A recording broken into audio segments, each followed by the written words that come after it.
Гурван зүйл үнэхээр чухал. Хүсэл тэмүүлэл. Хүсэл тэмүүлэлгүй бол та юу ч хийж чадахгүй сэтгэл гутралд орох болно.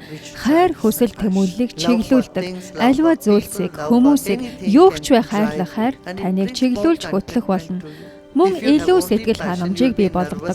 Гэвч зөвхөн хүсэл тэмүүлэл байгаа бол мэдрэлийн хямралд орно. Та сайхан унтаж чадахгүй нойргуудлаар шаналх болно. Хэсэг хугацаанд хүсэл тэмүүлээ хойш тавьдаг байх хэрэгтэй. Хүсэл шуналгүй байна гэдэг эрүүл саруул ухаантай байхад үнэхээр чухал.